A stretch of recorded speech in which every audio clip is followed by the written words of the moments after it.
चलिए जी। बहुत अच्छा, बहुत अच्छा।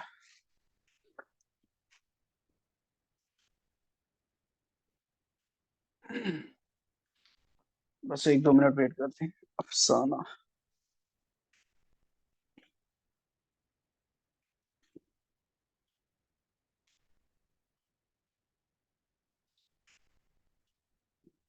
आवाज क्लियर आ रही है? स्क्रीन शेयर हो रहा है? एक बार कंफर्म करिए जल्दी से। Yes sir. ओके।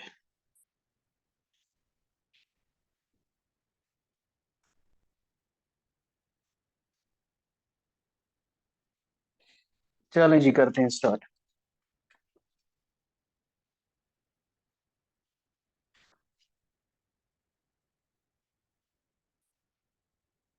आज का हमारा टॉपिक है डिजीज। ठीक है। काफी इंपॉर्टेंट टॉपिक है एसएसबी पॉइंट ऑफ व्यू से। Diseases. Okay. So what is basically a disease? Disease हम किसे कहते हैं? It is simply the unhealthy state of body. Unhealthy state of body यानी जिस्म का, हमारी बॉडी का हेल्दी ना होना, उसको हम कहते हैं डिजीज। ठीक है ना? ठीक है। तो यही आज हमने डिस्कस करना है। चलिए जल्दी से स्टार्ट करते हैं। इसमें ज्यादा से ज्यादा आपको याद रखना है, ठीक है ना? बहुत कुछ इसमें याद रखना है। तो इस लिहाज से काफी इंपॉर्टेंट टॉपिक बनता है हमारा। चलिए, व्हाट इज अ डिजीज? क्या होती है एक disease? A disease is a condition that disturbs the normal functioning of the body or mind। ठीक है ना? यानी कि जब हमारी बॉडी की फंक्शनिंग डिस्टर्ब हो, तो जो कंडीशन आती है सामने, उसको हम कहते हैं डिजीज। ठीक है। मान लीजिए अगर कोई पर्सन ए है, इसको हम कब कहेंगे डिजीज पर्सन? इसको हम कब कहेंगे डिजीज पर्सन? इसको हम तभी डिजीज पर्सन कहेंगे जब ये अब नॉर्मल फंक्शनिंग करे, यानी कि नॉर्मल फंक्शन नहीं करे। जब ये अब नॉर्मल फंक्शनिंग करे, तो तब हम इस पर्सन ए को कहेंगे कि ये डिजीज पर्सन है। ठीक है ना? फॉर एग्जाम्पल, जैसे आपको मान लीजिए जुकाम है। ठीक है ना? छोटी, कोई ज्यादा खतरनाक डिजीज तो है नहीं, लेकिन डिजीज है बहरहाल। मान लीजिए आपको जुकाम है, तो क्या जुकाम के केस में आपकी जो नॉर्मल फंक्शनिंग है वो डिस्टर्ब होती है?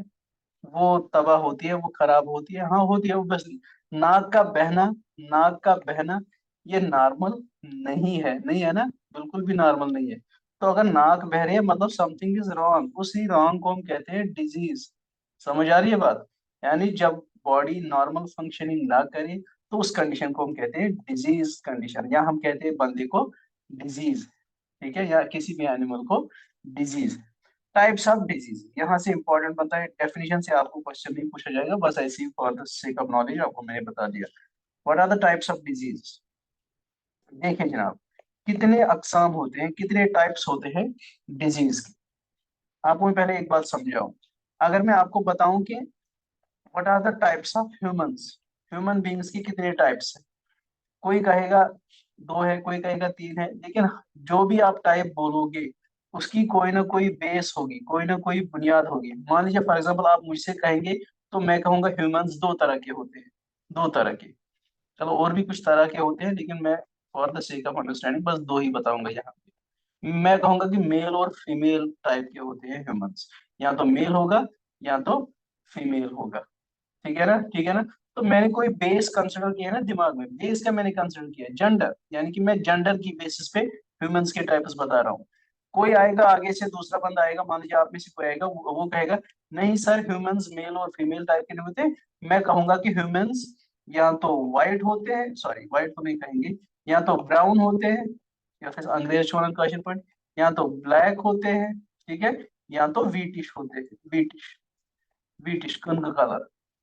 ठीक है। तो आप भी टाइप्स ऑफ ह्यूमंस ही बता रहे हैं, मैं भी टाइप्स ऑफ ह्यूमंस ही बता रहा था, लेकिन आप किस बुनियाद पे बता रहे हैं? आप बता रहे हैं on the base of skin colour, on the base of skin colour. इसी तरह कोई और एक बंदा आएगा, वो कहेगा सर ह्यूमंस होते हैं तीन तरह के। कौन से? एक तो एवरेज, दूसरे मान लीजिए मॉडरेट आईक्यू वाले, मॉडरेट आईक्यू वाले इंटेलिजेंस कोफिशिएंट, और तीसरे हुए मान लीजिए हाई आईक्यू वाले। तो ये बंदा जो ये तीन तरह के ह्यूमंस बता रहा है, ये भी किस बुनियाद पे बता रहा है? इसकी भी कोई बेस है? क्या बेस है?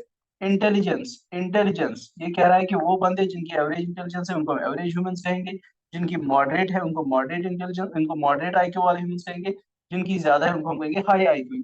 गर्ल्स कहने का मकसद ये है कि जो हम टाइप्स बता रहे हैं किसी भी चीज के, तो कोई ना कोई बेस होती है उस टाइपिफिकेशन की, कोई ना कोई बुनियाद होती है जिस बुनियाद पे हम उसके टाइप्स बताते हैं। इसी तरह जो डिजीज है इसकी भी बुनियादें हैं, या तो आप बताएंगे on the basis of cause, on the basis of cause, cause की बेस पे कितनी तरह की होती है डिजीज, यानी कि क्या रीजन क्या है डिजीज का, रीजन क्या है। ठीक है, देखिए on the basis of cause जो डिजीज के टाइप्स है वो है दो, एक है इन्फेक्शियस, दूसरी है non infectious, infectious and non infectious. बहुत अच्छा, बहुत अच्छा। देखिए पहले एक एक को डिस्कस करते हैं। इन्फेक्शियस डिजीज, यहाँ से देखते हैं, कोई मीटिंग में कोई नहीं। Okay, infectious disease, infectious disease का पहला पॉइंट आप याद रखेंगे, इनका दूसरा नाम है communicable diseases, communicable diseases. SSB के सिलेबस में अक्सर लिखा होता है साफ साफ लफ्जों में communicable disease and non communicable disease, तो इस लिहाज से काफी इंपॉर्टेंट बनती है इस स्लाइड, ठीक है ना। तो what are infectious disease, infectious disease क्या है वो बाद में देखेंगे, फिलहाल आप याद रखिए इनका दूसरा नाम है कम्युनिकेबल डिजीजेस, कम्युनिकेबल डिजीजेस। ये वर्ड आया है कम्युनिकेशन से, अभी हम समझेंगे क्या होती है कम्युनिकेबल डिजीज या infectious disease. These are caused by pathogens, these are caused by pathogens. Sir ये पैथोजेंस क्या होते हैं, जल्दी से हमें समझाए पैथोजेंस क्या होते हैं। These are disease causing, disease causing micro organism, मैं ऐसे लिखूंगा, या एजेंट्स भी लिख सकते हैं जो आपको ठीक लगे। Micro organisms, disease causing micro organisms, यानी कि वो माइक्रो ऑर्गेनिज्म्स, वो कीड़े मकोड़े जिनकी वजह से डिजीज होती है उनको हम कहते हैं पैथोजेंस। क्या कहते हैं, पैथोजेंस, ठीक है ना। ठीक है, तो वो माइक्रो ऑर्गेनिज्म्स जिनकी वजह से डिजीज होती है उनको पैथोजेंस कहते हैं, वही लफ्ज यहाँ पे लिखा है pathogens. So what are communicable disease, these are diseases caused by pathogens. और पैथोजेंस में क्या क्या आता है, या तो बैक्टीरिया होंगे, या तो वायरसेस होंगे, या तो फंजी होंगे, या तो पैरासाइट्स होंगे, ठीक है ना। या तो बैक्टीरिया होंगे, या तो वायरस होंगे, या तो फंजी होंगे, या तो पैरासाइट्स होंगे। And can spread from one person to another, this is very important, this spread word, this is a key word here, spread is very important। यानी कि कम्युनिकेबल डिजीजेस फैलती है, एक बंदे से दूसरे बंदे तक फैलती है, ठीक है ना। ठीक है, यानी कि अगर इन्फेक्टेड पर्सन हेल्दी पर्सन के कांटेक्ट में आए तो हेल्दी पर्सन को भी डिजीज हो सकती है। आप याद करें कोरोना, कोरोना याद करें, कोरोना में क्या कहते थे, जिस बंदे को इन्फेक्शन होता था तो उसको हम क्या करते थे, उसको क्वारंटाइन में रखते थे, बंद रखते थे, बंद कमरे में। क्यों, क्यों रखते थे बंद, ताकि इसकी जो इसके अंदर जो पैथोजन है वो किसी दूसरे बंदे में ना चला जाए उसको भी, वरना वो डिजीज होगी। यानी कि corona virus was a, that was a communicable disease, that was a communicable disease. बहुत अच्छा, ठीक है ना, ठीक है ना। तो spread word is here keyword, spread word is keyword, इसको याद रखना है। ठीक है, यानी कि कम्युनिकेबल डिजीज कौन सी डिजीज हुई, जो स्प्रेड होती है, कहाँ से स्प्रेड होती है, फ्रॉम पर्सन ए, मान लीजिए पर्सन ए है, to person B, to person B. अगर ए है कोई इन्फेक्टेड पर्सन, इसको इन्फेक्शन हुआ है, मान लीजिए इसको खुदा न खास्ता कोरोना वायरस हुआ है, तो पर्सन बी को भी ये डिजीज जा सकती है, इसको भी ये डिजीज हो सकती है, इसको भी ये डिजीज लग सकती है। कब लग सकती है, जब बी जो है ए के कांटेक्ट में आए, चाहे इसका जूठा पानी पिए, इसके नजदीक सांस ले, तो इसको भी ये डिजीज हो सकती है। तो ऐसी डिजीज को हम कहते हैं कम्युनिकेबल डिजीज। एग्जाम्पल क्या है, बहुत अच्छा एग्जाम्पल क्या है, वेरी इंपॉर्टेंट एग्जाम्पल्स याद रखनी है, एग्जाम्पल्स में ज्यादा क्वेश्चन पूछा जाता है। Tuberculosis, TB, tuberculosis. Second example is malaria, malaria. Third example is influenza. और रिसेंट वाली एग्जाम्पल कौन है, कोरोना वायरस भी है ना, कोरोना वायरस, कोरोना वायरस और covid 19, whatever you deem fit covid 19, ये सारी क्या है, दीज आर इन्फेक्शियस और communicable diseases. Another are non infectious, बिल्कुल इसका उल्टा, इसका उल्टा, बिल्कुल इसका उल्टा है नॉन इन्फेक्शियस और नॉन कम्युनिकेबल डिजीज। नॉन मतलब नहीं, नो, जो कम्युनिकेट नहीं हो रही, जो एक बंदे से दूसरे बंदे तक नहीं फैलती डायरेक्टली, ठीक है ना, या नहीं फैलती। एक मान लीजिए अगर कोई इन्फेक्टेड पर्सन ए है, in case of this non communicable disease, ये इसकी जो डिजीज है ये पर्सन बी को नहीं लग सकती, ये इसको कैच नहीं कर सकता, यानी कि ए से डिजीज बी की तरफ ट्रांसफर नहीं होगी, तो ऐसी डिजीज को हम कहेंगे नॉन कम्युनिकेबल डिजीज। यहाँ पे लिखा भी होगा नॉट कॉज्ड बाय पैथोजेंस। पहला पॉइंट क्या है, ये पैथोजेंस की वजह से नहीं होती। This is also important, very important. इसको मैं गोल्ड डिब्बे में बंद करता हूँ, वो अपने दिल के कोने में रखना है, ठीक है ना। Infectious disease are caused by pathogens, यहाँ पे पैथोजेंस इन्वॉल्व है, कहाँ पे, कम्युनिकेबल डिजीज में। लेकिन नॉन कम्युनिकेबल डिजीज बगैर पैथोजेंस के होती है, बगैर पैथोजेंस के होती है, ठीक है ना। And are usually long term condition, और ये डिजीजेस अक्सर ज्यादा देर तक रहती हैं, ठीक है ना। जल्दी से बंदा ठीक नहीं होता, यानी फैटल ज्यादा ही हो सकती है। एग्जांपल्स क्या है, अब आपको समझ आएगा। डायबिटीज, डायबिटीज, मान लीजिए अगर खुदा न खास्ता आपके आसपास किसी को डायबिटीज है, क्या वो डायबिटीज किसी हेल्दी बंदे को भी लग जाती है, कम्युनिकेट होती है उस तक? नहीं होती, ठीक है ना। तो such disease are non communicable diseases. तो एग्जांपल क्या है, diabetes, cancer and heart disease. मान लीजिए किसी का बीपी हाई होता है या किसी का बीपी हाई रहता है, तो क्या ये हेल्दी बंदे को भी लगती है? ऑब्वियसली नहीं लगती, उससे हम दूर नहीं रहते, क्योंकि ये नॉन कम्युनिकेबल डिजीज है, ठीक है। ठीक है ना, बहुत अच्छा, बहुत अच्छा। चलिए हमारे साहब को पहले ऐड करते हैं। चलिए आगे चलते हैं नेक्स्ट स्लाइड पे। बेस्ड ऑन ड्यूरेशन, अभी हमने क्या पढ़ा था? बेस्ड ऑन कॉज, वजह। अगर पैथोजन की वजह से डिजीज हो रही है तो कम्युनिकेबल डिजीज, अगर पैथोजन की वजह से नहीं हो रही तो नॉन कम्युनिकेबल डिजीज। तो ये था एक एक क्लासिफिकेशन। दूसरी क्लासिफिकेशन डिजीज की on the basis of duration. Duration यानी कि अगर डिजीज है तो कितनी देर तक रहती है, इस बुनियाद पे भी डिजीज के दो टाइप्स है। एक हुई एक्यूट डिजीज और दूसरी हुई क्रॉनिक डिजीज। बहुत ही इजी है, बस ध्यान रखिएगा। यहाँ पबजी नहीं खेलनी है साइड में, ठीक है ना, बस इतनी इतनी नजर रखनी है। On the basis of duration there are two types of diseases, acute diseases and chronic diseases. देखिए जब मैं उन टाइप्स को एक्सप्लेन करूंगा, ड्यूरेशन के साथ जरूरी जरूरी इसका कुछ लेना देना होगा, क्योंकि on the basis of duration ही हम क्लासिफिकेशन कर रहे हैं। एक्यूट डिजीज आर सडन, यानी कि एकदम से होती है, अचानक होती है, सडन ऑनसेट, एकदम से होती है, एंड शॉर्ट ड्यूरेशन। एक्यूट, ये कीवर्ड है, this is important. Short duration यानी कि ज्यादा देर तक ये डिजीज नहीं रहती, जैसे आपकी कॉमन कोल्ड, यहाँ पे लिखा भी है एग्जांपल्स, कॉमन कोल्ड, नजला जुकाम, ठीक है ना।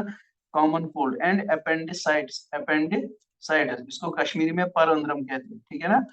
Common cold and appendicitis, these are acute disease. Simply आपने याद रखना है, वो डिजीज जो शॉर्ट टाइम के लिए रहती हैं उनको हम कहते हैं एक्यूट, उनको हम कहते हैं एक्यूट डिजीज। दूसरी भी क्रॉनिक डिजीज, ये है लॉन्ग लास्टिंग यानी कि ये देर तक रहती हैं, जल्दी ठीक नहीं रहती, इवन लाइफ लॉन्ग भी रह सकती है। एग्जांपल्स क्या है, आर्थराइटिस जैसे घुटनों में जो है पेन वगैरह होती है, तो इस चीज को हम कहते हैं आर्थराइटिस। क्या कहते हैं? आर्थराइटिस। ये जल्दी से ठीक नहीं होती, ये ज्यादा ज्यादा लॉन्ग ड्यूरेशन के लिए रहती है, ठीक है ना। और दूसरी है हाइपर टेंशन यानी कि बीपी का हाई रहना।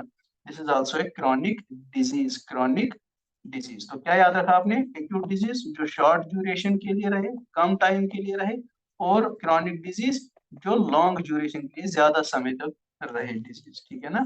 बहुत अच्छा, बहुत अच्छा। चलिए आसान था, एग्जाम्पल इसमें जरूरी नहीं है, बस आपने शॉर्ट और लॉन्ग याद रखना है। हाँ, another important topic, very important topic, that is human disease, और सब टॉपिक आप कहिए what ever, that is human disease. Disease का, हाँ जी, ह्यूमन डिजीज मतलब जो ह्यूमन बींग्स में होती है, ठीक है ना। बहुत अच्छा। डिजीज काज्ड बाय प्रोटोजोआ, वो डिजीज जो प्रोटोजोआ की वजह से होती है। अब सवाल आया सर ये प्रोटोजोआ क्या होते हैं?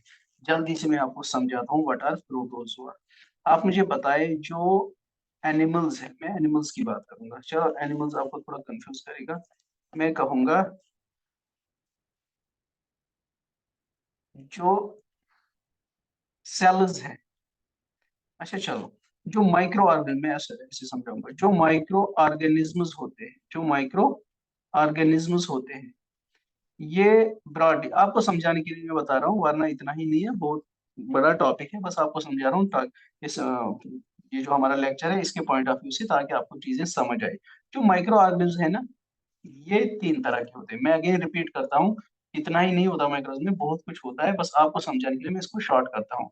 माइक्रो ऑर्गेनिज्म जो तीन तरह के होते हैं, या होंगे यूनिसेल्यूलर यूनिसेल्यूलर यूकैरियोट्स यूकैरियोट्स, ठीक है।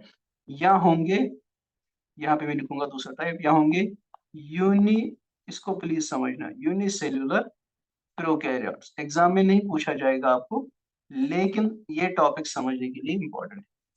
माइक्रो ऑर्गेनिजम्स तीन तरह के होते हैं, यूनिसेलुलर यूकैरियोट्स या यूनिसेलुलर प्रोकैरियोट्स, या मैं इसमें वायरस भी ऐड करूंगा। हालांकि उसको हम माइक्रो ऑर्गेनिज्म नहीं मान रहे, लेकिन मैंने आपको पहले ही बोला, आपको समझाने के लिए मैं लिख रहा हूँ, ठीक है, ताकि आपको चीजें याद रहे। माइक्रो ऑर्गेनिजम्स तीन तरह के होते हैं, unicellular eukaryotes, viruses and unicellular prokaryotes. जल्दी से इसको समझते हैं।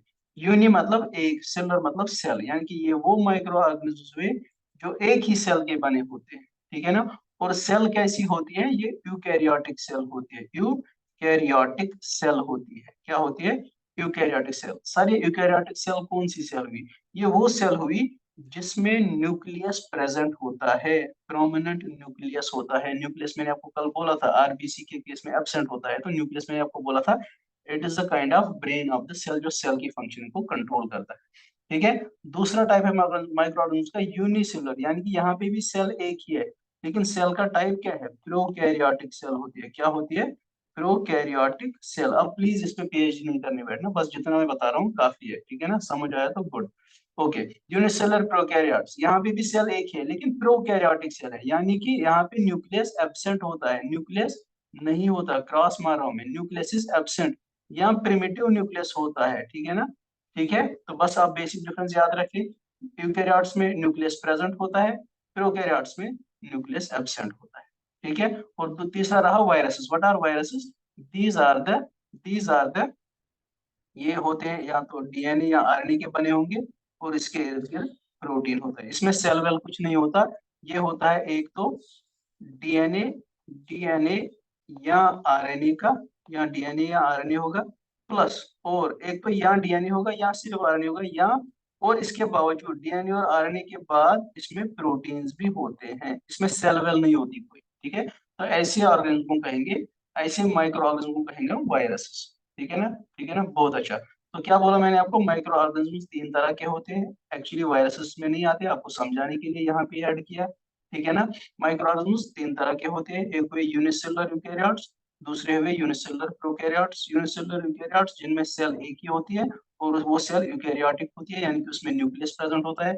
यूनिसेलुलर प्रोकैरियोट्स मतलब इनमें भी सेल एक ही होती है, लेकिन वो प्रोकैरियोटिक नेचर की होती है, उसमें न्यूक्लियस एब्सेंट होता है, ठीक है ना। और तीसरा हुआ वायरस। वायरस में सेल वेल नहीं होती कुछ, इसमें या तो डीएनए होगा या आरएनए होगा, और इसके बावजूद इसमें प्रोटीन्स भी होंगे। यहाँ पे एक और चीज लगे हाथों याद रहे, जो ये जो यूनिसेलुलर यूकैरियोट्स होते हैं, वो माइक्रो ऑर्गेनिज्म जो यूनिसेलुलर यूकैरियोट्स होते हैं, यानी कि जो एक सेल के बने होते हैं और वो सेल यूकैरियोटिक होती है, उसको हम उनको हम कहते हैं प्रोटोजोआ। प्रोटोजोआ, बस इसलिए मुझे इतना कुछ बोलना पड़ा ये, ताकि आपको ये समझ आए कि प्रोटोजोआ क्या होते हैं।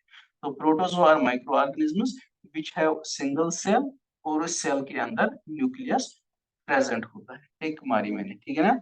यहाँ पे नजर डालें, यूनिसेलुलर प्रोकैरियोट्स, यूनिसेलुलर प्रोकैरियोट्स, इसमें क्या आएंगे? इसमें बैक्टीरिया आते हैं। क्या आते हैं? जो आप बैक्टीरिया पढ़ते हैं ना, वो सारे यूनिसेलुलर प्रोकैरियोट्स में आते हैं। देखिए यहाँ पे भी सेल एक ही होती है, लेकिन न्यूक्लियस एब्सेंट होता है। यहाँ पे मैं क्रॉस मार रहा हूँ, ठीक है ना। समझ आई बात? इसको स्क्रीनशॉट लीजिएगा, बाद में काम आएगा। बहुत अच्छा, मैं फिर से रिपीट करता हूँ, अगेन अगेन, फिर कल को कोई ना कहे कि गलत पढ़ा, ऐसा नहीं। माइक्रो ऑर्गेनिज्म इतने ही नहीं होते, बहुत कुछ आता है इसमें, वायरसेस और इसमें नहीं आते, इसलिए यहाँ पे क्यों क्यों लिखा फिर मैंने, ताकि आपको टॉपिक समझ आए। बस हमको एसएसबी एग्जाम निकलना है, हमको डॉक्टर वगैरह नहीं बनना है कुछ, ठीक है। या आपको नीट वगैरह नहीं क्रैक करना। चलें जी, बहुत अच्छा, बहुत अच्छा। आते हैं अब इन इन डिजीजेस कॉज्ड बाय प्रोटोजोआ पे, टॉपिक पे आते हैं वापस, जल्दी से बने रहे, कहीं भागना नहीं है। देखो जी, disease cause disease cause by protozoa. Protozoa की वजह से कौन कौन सी डिजीज होती है, यहाँ पे नजर रखिए। अब प्रोटोजोआ में नहीं बताऊंगा क्या है, मैं अब नहीं बताऊंगा बैक्टीरिया क्या होता है, मैं नहीं बताऊंगा वायरस क्या है, मैंने पहले ही इस पे 5 मिनट आपको दे दिए। चले जी, बहुत अच्छा। हाँ जी, डिजीज, यहाँ पे डिजीज देखिए, यहाँ पे अफेक्टेड ऑर्गन, ये ज्यादा इंपॉर्टेंट नहीं है, याद ना भी रखे तो कोई बात नहीं।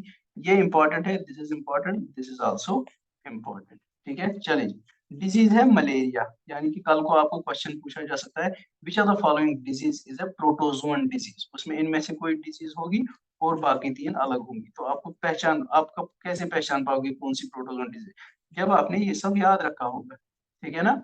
बहुत अच्छा, और इसी में क्वेश्चन ऐसे ही बनता है। देखिए जी, डिजीज है मलेरिया, किसको अफेक्ट करती है, आरबीसी, आरबीसी जो आपने कल पढ़ी, या एंड लिवर को इफेक्ट करती है। किसकी वजह से होती है ये डिजीज, प्लाज्मोडियम, प्लाज्मोडियम किसका नाम है, एक प्रोटोजोन का नाम है, एक प्रोटोजोन का नाम है प्लाज्मोडियम, उसकी वजह से ये डिजीज होती है। बहुत अच्छा, इसका कैरियर क्या है, female Anopheles mosquito, female Anopheles mosquito, mosquito, mosquito मच्छर की वजह से होती है, ठीक है ना। देखिए मान लीजिए एक पर्सन ए है, ये डिजीज पर्सन है, डी में लिखता हूँ यहाँ पे डिजीज पर्सन है। यहाँ पे मान लीजिए एक बी पर्सन है, ये हेल्दी पर्सन है। यहाँ से मान लीजिए मॉस्किटो आया, ये मैं ऐसे मॉस्किटो बनाता हूँ, मान लीजिए ये मॉस्किटो आया, इसने इस डिजीज पर्सन ए को बाइट किया, इसने यहाँ से ब्लड कैरी किया, उस ब्लड में इसने प्रोटोजोआ लाया, कौन सा प्रोटोजोआ, ये प्रोटोजोआ प्लाज्मोडियम। फिर पर्सन बी को इसी मच्छर ने बाइट किया, ठीक है ना। अब इस पर्सन बी तक ये प्रोटोजोआ पहुंचा ना पर्सन ए से, किसकी वजह से, किसने उस प्रोटोजोआ को कैरी किया, इस मॉस्किटो ने कैरी किया ना, इसी को कहते हैं फीमेल एनोफिलिस मॉस्किटो। तो इसकी वजह से पर्सन ए से पर्सन डी तक डिजीज कैरी हुई, इसलिए इनको यहाँ से कैरियर हम कहते हैं। बहुत अच्छा, आ गया समझ, चलो जी। दूसरी डिजीज है जिंजीवाइट्स, क्या है, जिंजीवाइट्स, जिंजीवाइट्स, ये किसको अफेक्ट करती है, गम, गम, टीथ है ना, हमारे दांत है ना जिसमें गड़े होते हैं, उनको हम कहते हैं गम्स। बहुत अच्छा, सबको पता है, वैसे this is not very important, यहाँ पे नजर रखें। जिंजिवाइटिस किसकी वजह से होती है, एंड अमोबा, एंड अमोबा जिंजिवैलिस, एंड अमोबा जिंजिवैलिस, कैरियर इसमें कोई नहीं है, ठीक है ना, ये बस थूक वगैरह से फैलती है। एंड अमोबा जिंजिवैलिस किसकी वजह से होती है, एंड अमोबा जिंजिवैलिस, नाम याद रखना है। वैसे आपको रहेगा आसानी से, जिंजिवाइट्स यहाँ से जिंजिवैलिस, इसी से इसका नाम बना है। चलिए जी, third disease is sleeping sickness, sleeping sickness, ये किसको इफेक्ट करती है, ब्रेन को इफेक्ट करती है। हाँ, पैरासाइट क्या है, क्या पैरासाइट है, ट्राइपैनोसोमा, ट्राइपैनोसोमा। और इस डिजीज को कैरी कौन करता है, जीजी फ्लाइज, कौन, जीजी फ्लाइज, जीजी फ्लाइज। बहुत अच्छा, याद रखिएगा। Another disease is amoebic dysentery, amoebic dysentery. हाँ जी, अफेक्टेड ऑर्गन क्या है, इंटेस्टाइन, नॉट वेरी इंपॉर्टेंट, यहाँ पे याद रखिए किसकी वजह से होती है, एंटेमोबा हिस्टोलिटिका, हिस्टोलिटिका, नाम याद रखने, किसी भी तरह इनको याद रखना है, इनसे क्वेश्चन बनता है। एंटमोबा हिस्टोलिटिका, हिस्टोलिटिका, कैरियर कोई नहीं है, ठीक है ना। काला अजार, अनदर डिजीज, काला अजार या काला अजर, जो आपको ठीक रहे। Bone marrow, not very important. चले जी, पैरासाइट क्या है, लेशमेनिया, लेशमेनिया डोनोवानी। ये काला अजार क्या होता है सर, इसको इसको हम कश्मीर में कहते हैं मलदर, मलदर कहते हैं इसको, ठीक है ना। लेशमेनिया डोनोवानी, लेशमेनिया डोनोवानी। और कौन सी इसका कैरियर क्या है, इसका sand flies, what is the carrier of this disease, sand flies. याद रहे, मैंने टिक मारिए पहले, ये भी इंपॉर्टेंट है, ये भी इंपॉर्टेंट है, एंड ये भी इंपॉर्टेंट है। Affected organ is not very important, इसको आप इग्नोर भी कर सकते हैं, ठीक है। चलो जी, बहुत अच्छा, आगे चलते। Malignant, malignant malaria is pernicious malaria, malignant malaria मतलब वो मलेरिया जो एक ऑर्गन से ऑर्गन टू ऑर्गन फैल जाए, अगर एक ऑर्गन को हुई है तो दूसरे ऑर्गन तक भी जा सकती है, ठीक है ना। ठीक है, यानी कि अगर आरबीसीज को डिजीज हुई है तो लिवर तक भी पहुंच सकते हैं, फिर लिवर डैमेज करेगी, फिर डेथ हो सकती है। या जिसको ये याद नहीं रहता वो याद रहे कि मैलिग्नेंट मलेरिया और pernicious malaria is a fatal form of malaria, फैटम, फैटल मलेरिया, फैटल मलेरिया, यानी कि जिसकी वजह से डेथ हो सकती है, उसको हम कहते हैं, उसको हम कहते हैं परनिशियस और मैलिग्नेंट मलेरिया। बहुत अच्छा, बहुत अच्छा। चार्ल्स लेवेरान, इंपॉर्टेंट है, याद रखिएगा, Charles Laveran, Laveran discovered malaria parasite, malaria parasite क्या है, यहाँ पे लिखा है malaria parasite is plasmodium, plasmodium, ठीक है ना। बहुत अच्छा, इसको किसने डिस्कवर किया था, इसको डिस्कवर किया था चार्ल्स लेवेरान ने, याद रखिएगा, ठीक है ना। चलो बाकी डेट वेट ज्यादा इंपॉर्टेंट नहीं है, this is important, Charles Laveran, who discovered malaria parasite, Charles Laveran. चलो अनदर नाम आता है Ronald Ross, Ronald Ross, Ronald Ross, बढ़िया जी। Confirm that malaria is caused by malaria parasite, इसने कंफर्म किया, ठीक है ना, इसने कंफर्म किया कि हाँ जी ये जो मलेरिया पैरासाइट है इसी की वजह से मलेरिया डिजीज होती है। और इसने क्या बोला कि कौन इस डिजीज को कैरी करता है, मॉस्किटो। यहाँ पे लिखा भी है carrier, carrier is female anopheles mosquito, ठीक है ना। तो ये किसने बताई ये बात, रोनाल्ड रॉस ने, यानी कि चार्ल्स लेवेरॉन ने मलेरिया पैरासाइट को डिस्कवर किया।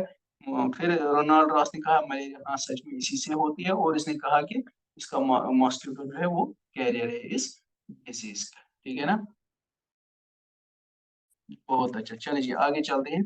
Disease, disease caused by bacteria, पता है आपको bacteria, these are unicellular, unicellular cell या आर यूनिसेल्ड ऑर्गेनिजम्स, ये यूनिसेल्ड माइक्रोऑर्गेनिज्म जिनमें प्रोकैरियोटिक सेल होती है, मैंने पिछली स्लाइड में आपको बताया। चलिए ये इंपॉर्टेंट है, ये टेबल इंपॉर्टेंट है, याद रखना, ठीक है ना। ठीक है ना, बहुत अच्छा। Again affected organ is not very important, ये इंपॉर्टेंट है और ये इंपॉर्टेंट। देखो जी, disease is tetanus, tetanus, tetanus is disease, it is caused by clostridium tetani, आपको वैसे ही याद रहेगा, टेटनाई और टेटनस रिलेटेड है ना, याद रहेगा। Cholera, cholera, vibrio cholerae, vibrio cholerae, vibrio cholerae, अभी आसान लगता है, कल को फिर भूल जाते हैं, इसको तालीम मारनी है बार बार, ठीक है। और याद रखना है बैक्टीरिया की वजह से कौन डिजीज होती है, और पीछे जो हमने पढ़ी वो प्रोटोजोआ की वजह से होती है। Another disease is typhoid, typhoid इसका ये किससे होती है, सैल्मोनेला टाइफाई, ये भी याद रहेगा आपको, सैल्मोनेला टाइफाई। हो सकता है कि आपको सैल्मोनेला के बजाय वो कुछ और डाले आपको कंफ्यूज करने के लिए, मान लीजिए वो क्लोस्ट्रिडियम टाइफाई लिखी, तो याद रखना है पहला नाम भी Salmonella typhi, Salmonella typhi. Okay, another disease is tuberculosis. It is caused by Mycobacterium tuberculosis. Mycobacterium tuberculosis. Mycobacterium tuberculosis. बहुत अच्छा. Another disease is diphtheria. Diphtheria. It is caused by Corynebacterium diphtheria. Diphtheria. Corynebacterium diphtheria. Another important disease is plague. Plague कहा जाता है कि ये जो है ना, क्या नाम था उनका, चलो मुझे याद नहीं है। Plague, plague, plague disease is caused by Pasteurella pestis, Pasteurella cough, whooping cough, या तो इसका पर सिलिश वना। It is caused by Haemophilus pertussis, Haemophilus pertussis, Haemophilus pertussis। बहुत अच्छा। अनदर डिजीज नमोनिया, जो ज्यादा बच्चों को होती है, लंग्स को अफेक्ट करती है, पता है सबको। It is caused by Diplococcus pneumoniae, Diplococcus pneumoniae, मुझे पता है अजीब नाम है, नाम भी याद रखनी मुश्किल होंगे, लेकिन जितना आप इनको प्रैक्टिस करोगे, इनका क्या करना है, इनका शीट बनाना है, इनको चिपकाना है दीवार पे, अपनी स्टडी टेबल पे इनको चिपकाना है, बस याद रहेगी। Leprosy, leprosy, leprosy is caused bye Mycobacterium leprae, Mycobacterium leprae. Majority of the names जो है डिजीज के साथ मिलते हैं, जैसे टेटनाई टेटनस के साथ, कॉलरे कॉलरा के साथ, टाइफाइड टाइफाइड के साथ। तो मेजॉरिटी आपको याद रहेंगे, जो कुछ बचे बचे हैं उनको किसी तरह याद कर लेना है, ठीक है ना। चले, in the year 1882, date is not important, German scientist Robert Koch, Robert Koch एक साइंटिस्ट का नाम था, discovered bacteria of cholera and TB. TB और कॉलरा का जो बैक्टीरिया है जिनकी वजह से डिजीज होती है, वो बैक्टीरिया किसने डिस्कवर किए, रॉबर्ट कॉच ने। इंपॉर्टेंट है, याद रखिएगा, Robert Koch discovered the bacteria responsible for disease like cholera and tuberculosis. चलो जी, if waste material contaminates the source of drinking water, अगर पीने के पानी में कंटेमिनेशन हो, उसमें कोई गंदा पानी मिलता हो, ठीक है ना, तो मोस्ट प्रोबेबल डिजीज, उस वक्त जो सबसे ज्यादा डिजीज होने का खतरा है, वो कौन सी डिजीज है, typhoid, that is typhoid, typhoid, typhoid. बहुत अच्छा, इसलिए ध्यान से पानी पिया करें, ठीक है ना, साफ साफ। बढ़िया जी, बढ़िया जी, चले चले आगे चलते हैं, आगे चलते हैं। Another table, disease caused bye viruses, important है, ठीक है ना। कौन सी डिजीज वायरस की वजह से होती है, वायरस मैंने अभी आपको बोला, या तो इसमें आरएनए होगा, आरएनए प्लस प्रोटीन, सेल नहीं होती है कोई, वैसे आपको पूछा नहीं जाएगा, या वायरस में क्या होता है, डीएनए प्लस प्रोटीन, बस यही इसका कंपोजिशन होता है एक वायरस का, ठीक है। बहुत अच्छा, चले जी, डिजीज, यहाँ से डिजीज है, दोनों इंपॉर्टेंट है, यहाँ से नेम ऑफ द वायरस है। AIDS disease, AIDS disease is caused by, AIDS disease is caused by HIV, HIV, HIV, HIV की फुल फॉर्म क्या है, human immuno deficiency virus, virus. AIDS की फुल फॉर्म क्या है, एक्वायर्ड इम्यूनो डिफिशियंसी वायरस। बहुत अच्छा, बहुत अच्छा, याद रहेगा, याद रहेगा। चलो जी, another disease is dengue, another disease is dengue किसकी वजह से होती है? बिलियंस ऑफ वायरस, कोई एक वायरस नहीं है, बहुत सारे वायरस की वजह से डेंगू डिजीज होती है। ठीक है, चले जी। पोलियो, पोलियो डिजीज, पोलियो का भी वायरस है, पोलियो वायरस इसलिए लिखा नहीं है, चलो मैं खुद लिखता हूँ इसका। Polio virus, polio virus. Influenza, flu, flu जुकाम, it is myxo virus, it is caused by myxo virus. ठीक है ना, चले जी। Chicken pox, chicken pox, chicken pox is caused by, कौन करता है chicken pox? Variola virus, variola virus. Goitre तो इसमें नहीं आता है, पता नहीं कहाँ से आया इसमें। Measles, small pox, small pox भी आता है। चिकन पॉक्स और स्मॉल पॉक्स में कंफ्यूजन होता है।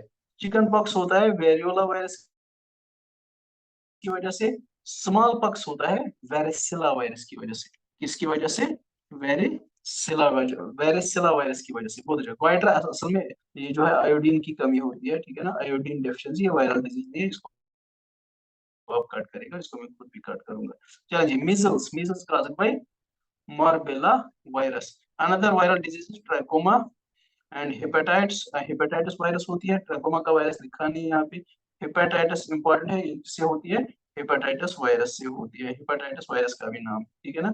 Rabies, rabies is caused bye rabies virus, rabies virus. Meningitis virus, कोई स्पेसिफिक, स्पेसिफिक वायरस कोई नहीं है, तरह तरह के वायरस हो सकते हैं, इसलिए यहाँ पे डैश मारा है। Another is herpes, herpes is caused bye herpes virus. ठीक है, बहुत अच्छा। चले, एड्स की फुल फॉर्म लिखिए, कोई बड़ी बात नहीं है, acquired immuno deficiency syndrome. ELISA test important है, बहुत अच्छा, ये इंपॉर्टेंट है, याद रखिएगा। ELISA test, what is this test used for? It is used to test HIV virus, यानी कि बंदे को खुदा न खास्ता एड्स तो नहीं है, इस बात की कंफर्मेशन किससे मिलती है? एलाइसा टेस्ट से। किससे मिलती है? एलाइसा टेस्ट से। What is the full form of ELISA? It is enzyme, enzyme linked, enzyme linked immunoassay, immunoassay, ASSAY, ELISA, ELISA, ELISA test, ELISA test. बस आपको ये याद रखना है कि ELISA टेस्ट का यूज क्या है, इसका क्या यूज है, इससे एचआईवी वायरस डिटेक्ट होता है। ठीक है जी, बहुत अच्छा। चलिए, वैक्सीन्स, बढ़िया जी। ये वैक्सीन्स क्या होते हैं? पहले तो वैक्सीन समझ लिया, आसान भाषा में, बहुत आसान, इसे आसान में नहीं कर सकता। What is this vaccine? ये वैक्सीन क्या होता है? वैक्सीन इज अ सब्सटेंस, एक सब्सटेंस है, एक केमिकल है, एक दवा है, ठीक है ना, that helps the body's immune system to recognize and fight disease। हमने पढ़ा था, मान लीजिए ये कोई पर्सन है, पर्सन ए, ठीक है, मान लीजिए दिस इज द पर्सन ए, इसकी बॉडी के अंदर होता है एक system that's called immune system, जिसको हम आसान लफ्जों में इम्यूनिटी कहते हैं, ठीक है ना, या इम्यून सिस्टम कहेंगे। इस इम्यूनिटी या इम्यून सिस्टम का क्या काम है? टू फाइट डिजीज, यानी कि डिजीज को खत्म करना, ठीक है। अब ये डिजीज को कितना जल्दी खत्म कर पाएगा, करेगा, वो डिपेंड करता है वैक्सीन पे। अगर अगर हम वैक्सीन नहीं देंगे तो बॉडी हो सकता है तब भी खुद ही इस इन्फेक्शन को खत्म करे, लेकिन टाइम लेगा। अगर हम चाहते हैं कि जल्दी से ये ठीक हो जाए बंदा, इसको ये जल्दी से इस इन्फेक्शियस एजेंट या पैथोजन को खत्म करे, तो उसके लिए हम वैक्सीन दे दें, ठीक है ना। तो what is vaccine? It is actually substance that helps the body's immune system to recognise and fight disease, जो फाइट डिजीज को फाइट करने में मदद करता है, यानी कि डिजीज को एलिमिनेट करने में मदद करता है, पैथोजन को मार गिराने में मदद करता है। कैसे मदद करता है? ये इम्यून सिस्टम को एक्टिवेट करता है, इसको इसको एक्टिवेट करता है, तो ये जल्दी से जो है इस पैथोजन को पहचानता है, रिकॉग्नाइज करता है, फिर उसको मार गिराता है। समझ आई बात? चले जी। Louis Pasteur, Louis Pasteur discovered the vaccine for rabies, पहला वैक्सीन भी यही है, रेबीज वैक्सीन। जो हमने अभी डिजीज पढ़ी, रेबीज डिजीज, वायरल डिजीज है, इसके खिलाफ पहला जो दुनिया का पहला वैक्सीन किसने बनाया? लुईस पास्चर ने। किस डिजीज के खिलाफ बनाया? रेबीज के खिलाफ। समझ आ रही है बात? ठीक है, बहुत है। जब कुत्ता काटता है ना, तो यही डिजीज होती है उस टाइम, रेबीज डिजीज। बहुत अच्छा, चले जी। नेम ऑफ द डिजीज और वैक्सीन, यहाँ से पे कुछ इंपॉर्टेंट वैक्सीन है जो आंगनवाड़ी वगैरह में देते हैं, तो उस लिहाज से इंपॉर्टेंट है, इनको याद रखना है। एक है DTP vaccine, DTP, diphtheria pertussis tetanus. एक डिजीज है डिप्थीरिया, दूसरी है परट्यूसिस, तीसरी है टेटनस। इनके खिलाफ जो वैक्सीन दिया जाता है, कॉमन वैक्सीन, उसको हम कहते हैं DTP vaccine. Given to children, ये किन चिल्ड्रन को देते हैं? जो 1 साल की उम्र तक के हो। This is not very important, बस ये नाम याद रखिएगा। डीटीपी किस किस डिजीज के खिलाफ दिया जाता है। BCG vaccine, it is given against bacillus Calmette and Guerin. Provides, ये क्या काम करता है? Provides immunization against tuberculosis. बहुत अच्छे, यानी कि टीबी के खिलाफ लड़ने में हेल्प करती है, टीबी के खिलाफ। तीसरा है ओपीवी। ओपीवी मतलब ऑरल पोलियो वैक्सीन, यहाँ पे लिखा भी है oral polio vaccine. It is given to children of 2 months to 6 years. 2 महीनों से 6 साल तक के बच्चों को दिया जाता है। ये जो बीसीजी है 1 to 4 मंथ्स ओल्ड किड्स को दिया जाता है।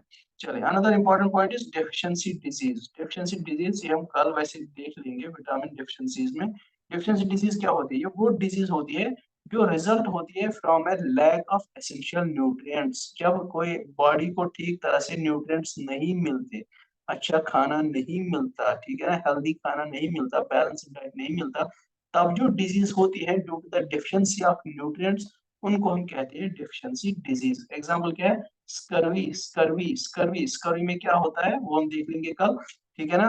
It is caused by the vitamin C deficiency. जब बॉडी में विटामिन सी की कमी हो, या हम डाइट में विटामिन सी कम लें या ज्यादा, या बिल्कुल भी ना ही लें, तो उसकी वजह से जो डिजीज होती है that's called scurvy and it is a deficiency disease. Another disease rickets. Rickets ये किसकी वजह से होती है? विटामिन डी की डेफिशिएंसी से होती है ये डिजीज, ठीक है ना।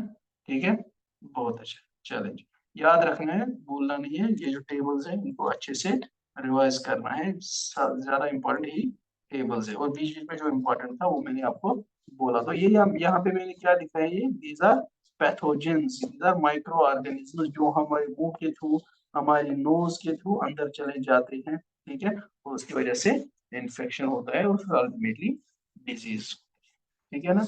आई होप क्लियर होगा। कल हमारा इंशाल्लाह जो टॉपिक होगा that will be vitamin deficiency disease. उसमें विटामिन भी पढ़ेंगे और उसके साथ उनकी जो विटामिन की जो डिफिशियंसी डिजीज है उनको भी साथ में डिस्कस करेंगे, ठीक है जी। बहुत अच्छा, चलिए, चलिए ठीक है।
Gol quem?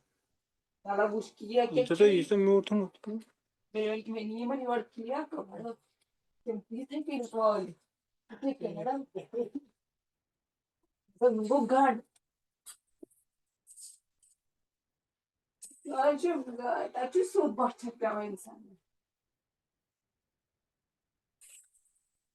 Go join.